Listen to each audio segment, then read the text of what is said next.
சென்னையிலுள்ள தமிழ்நாடு வேளாண்மை பல்கலைக்கழக உயிர் தொழில்நுட்ப மகத்துவ மையம் மற்றும் தமிழ்நாடு உணவு பதப்படுத்தல் மற்றும் வேளாண் ஏற்றுமதி மேம்பாட்டுக் கழகம் இணைந்து தொடக்க நிறுவனங்களுக்கும் எம்எஸ்எம்இகளுக்கும் செயல்திட்ட தயாரிப்பு குறித்த சிறப்பு பயிற்சி திட்டம் அக்டோபர் 29 நடைபெற்றது.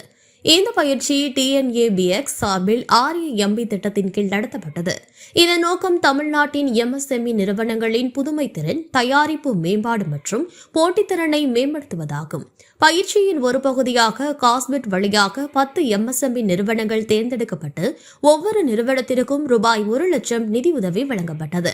இவை உணவு பதப்படுத்தல் மற்றும் மதிப்பூட்டல் துறையில் புதுமை தயாரிப்புகளை உருவாக்குவதற்காக தேர்ந்தெடுக்கப்பட்டன.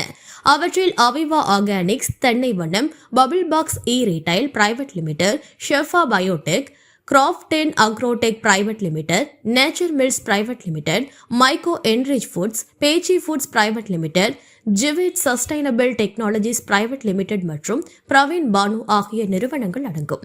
இந்நிகழ்ச்சியில் சிறப்பு விருந்தினர்களாக கலந்து கொண்ட தமிழ்நாடு அரசு சிறு குறு மற்றும் நடுத்தர நிறுவனங்கள் துறை கூடுதல் தலைமை செயலாளர் முனைவர் அதுல் ஆனந்த், டிஎன்ஏபிஎக்ஸ் ஆர்ஏஎம்பி திட்டம் எம்எஸ்எம்இகளுக்கு புதிய வாய்ப்புகளை உருவாக்குகிறது. புதுமை, தொழில்நுட்ப ஒருங்கிணைப்பு மற்றும் மதிப்பூட்டல் மூலம் தமிழ்நாடு தொழில்துறையில் முன்னணியில் தொடரும் என்று தெரிவித்தார். மேலும் அவர் NEED scheme, start up seeds fund scheme, Annal Ambedkar business champion scheme மற்றும் கலைஞர் கைவினை திட்டம் போன்ற அரசு திட்டங்கள் குறித்தும் விரிவாக விளக்கினார்.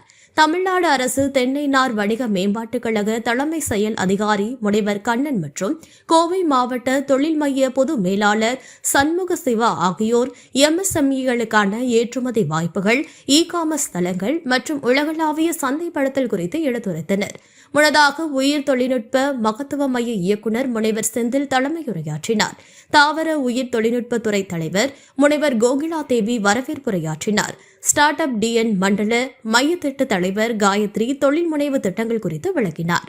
நன்றி உரையை உயிர் தொழில்நுட்பத்துறை துணை பேராசிரியர் முனைவர் ராஜன் பாபு வழங்கினார். இந்த பயிற்சி நிகழ்ச்சி எம்எஸ்எம்இக்கள், தொடக்க நிறுவனங்கள் மற்றும் அரசு துறைகள் இணைந்து கருத்து பகிர்வு செய்யும் ஒருங்கிணைந்த மேடையாகவும் எதிர்கால தொழில்நுட்ப வளர்ச்சிக்கான தளமாகவும் அமைந்தது.